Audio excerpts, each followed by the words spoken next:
Alright guys, well welcome back. My name is Kian and we're here back in the kitchen making some more Passover recipes. So basically this is kind of like chocolate covered matzah basically is what this is. We're going to take some matzah and we're going to put some chocolate and some sugar, kind of make like a cool caramel with it as well. Sounds good to me. Alright, so first thing we got to do though, we've got to line a cookie sheet with parchment paper like this. That way it doesn't stick to the bottom of it. You don't have a lot of messes to clean up when you're done. After that, let's start taking out some of the matzah right here, alright? So what we want to do is just lay out the matzah all evenly across right there, basically. So you want to take it out and help me out a little bit? Sure. And it doesn't matter how big they are? No, as long as it just covers up the sheet, basically. So now that we have laid out our matzah, we got to start making this stuff that goes on top of this. Let's go back here and start mixing our stuff, alright? Alright. So now what we want to do is start mixing some of our sweet stuff together, Shira. Okay, right before we get started, let me get my apron. Yeah, good idea. I don't want to get anything on me. Alright. Aren't I cute?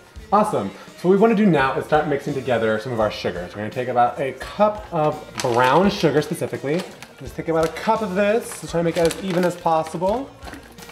And just make sure you pack it right down in there. And here we go. Just put that right inside there. Okay, looks good. So now what we want to do is actually add the butter into it. It's going to be 2 sticks of butter. And put it inside there right now. Room temperature is good, that way it cooks easier and it cooks a bit more evenly. Okay. But cold butter works just fine as well. Just put it right inside there. Great. No, yeah, it's definitely a family favorite of mine because it's a nice sweet treat when you're in those dog days of Passover. Okay, well, next what we want to do is make sure that we mix it together and heat it up, all right? Okay. Make sure it goes to about medium heat. We don't want it to burn because sugar burns really, really quickly. Okay. That's all I'm going to do now is just mix it up together. What we do is just cook this for about 2 to 4 minutes while stirring constantly, alright? So we already see that it is already starting to melt. You want to just make sure we mix it together really well, kind of like this. Cool. Or you can actually join me too, Shira. What? Yeah. Can I help you? Yeah. Here, I'll do one of these. Alright, we want to make sure we mix it together really well, getting all of that brown sugar with the butter. You don't want it to clump either. It's really starting to melt. Yeah, it is. We're almost done. We need to do just about a few more minutes. Cooking it for about 2 to 4 minutes or until it's all evenly melted down. Alright, so right now that it's all mixed, it has to kind of boil for a few minutes. Let's just turn up the heat a little bit. Now that it's boiling, it's getting thick. It's actually turning into a caramel mixture. But to keep on mixing it until it's completely condensed and it's no longer separated as butter and sugar, and it's all one big mixture. Okay. It's pretty mixed, it's pretty bubbly. So let's turn off the heat. Okay.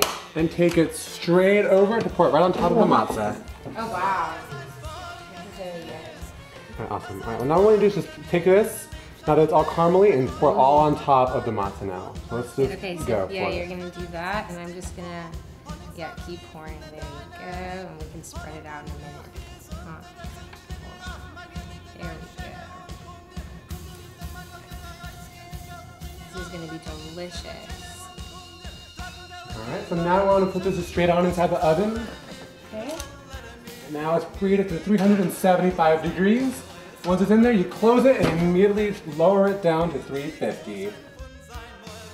Alright, so while the matzah is cooking for a little bit, I brought some people in here. We have Alana and we have Ethan to talk to us a little bit about what Passover is and some cool things that they've done. And they have a pretty cool reason why. Tell me a little bit why you guys are so familiar with Passover. So our dad is actually a rabbi, so we've grown up in a pretty Jewish family, to say the least. Yeah, I mean, I can imagine your Seder's are pretty fun because your dad probably leads them, right? Yeah, he does. Tells the same bad jokes every year, and we are very familiar with all the traditions. The same bad jokes. Let's hear one. All right, this one he's always told. So there's a man who lives in Britain, right? Mr. Schwartz. Mr. Schwartz is a very nice guy. You know, in Judaism, we like to call him a mensch. You know, he does lots of great things, and one day he gets a letter from the Queen that he's going to be a knight, so he has to buy a special suit, memorize a phrase in Latin, and appear some certain day before the Queen. So anyways, he buys the suit, he memorizes the Latin thing, he appears before the Queen, and he gets down on one knee, and he's about to say the phrase in Latin, but he totally spaces out, and the one thing he remembers is a phrase from his childhood, the 4 questions. So he goes, Manish tana halayla hazem mikol halelot. Oh man. And the Queen turns over to the knight next to her and he says, why is this night different from all other nights? Oh, good one. Well, I think for those of you guys who kind of don't understand, The 4 questions are some things that we ask, every Passover Seder to kind of remember why it is that we're doing our Passover. So let's actually talk about that for a second. I mean, because you guys are so close to Judaism. Your dad taught you that from, when you guys were born. So tell us, straight from the rabbi's kids, what is Passover? Ethan, you can answer this one. All right, yeah. Well, Passover is kind of the holiday commemorating when, biblically all the Israelites kind of got out of Egypt. Right. They were slaves, and then they escaped from Pharaoh, led by Moses. Yeah, they parted the Red Sea, all this stuff. So yeah, it's basically the celebration of that. Awesome. So let's see, what is like some of your favorite parts of the Passover? I mean, I know for me, I always liked, saying the 4 questions as a kid. All the tensions on you, you say it in Hebrew. I mean, for me that was great. I mean, what about for you guys? I always like finding Afikomen at the Seder. Oh yeah, I was very, very competitive about that. For you guys who don't know about that, Afikomen is basically matzah that's hidden, and it's your job to find it. I know for me, I was very, very steadfast in making sure that I was always the one to find it. Yeah. My uncle Stan, even if I didn't find it, he always made sure that I did get some money for finding it. What about you, Sri? I just love just spending time at our Passover Seder. It's really great to always just like, your family always comes in, you're sitting with a lot of friends. Always great food on Passover. That's like 90% of it. Right. And it's so funny because it's great food, but you have to think about the fact that it's all without anything leavened. Yeah, absolutely. That's kind of the whole purpose of the matzah.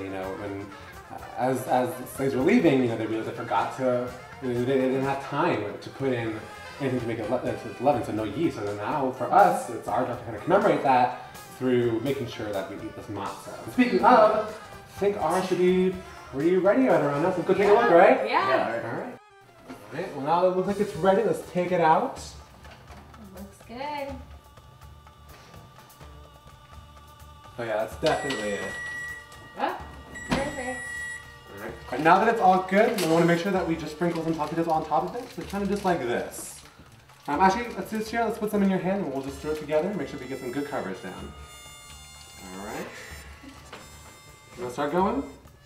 Just no real rhythm or pattern, just make sure you just go all around. Alright, so now that it's done, we'll let it sit for just a few minutes. That way the chocolate can really get stuck right onto the matzah itself. So let's let it sit for just a few more minutes and be ready to go, alright? Sounds good to me. Alright, so now that it's ready, let's dig in, alright? So just take a piece for yourself. Awesome. One thing that we like to do in my family is spread the chocolate around, because then we get kind of better chocolate coverage all over it. We're all big chocolate fans. That's a good idea. So let's see if it's melty enough to do it yet. Oh, there we go. Yeah. Anyone else want to try it? I'm good. Yeah. All right. Alright, well let's try a bit. Really good. Really good. Very good. I'm a fan. You do. Well, you know what? Thank you so much guys for being here with us. That's a bit about how you make my chocolate caramel matzah brittle. Back to you guys in the studio.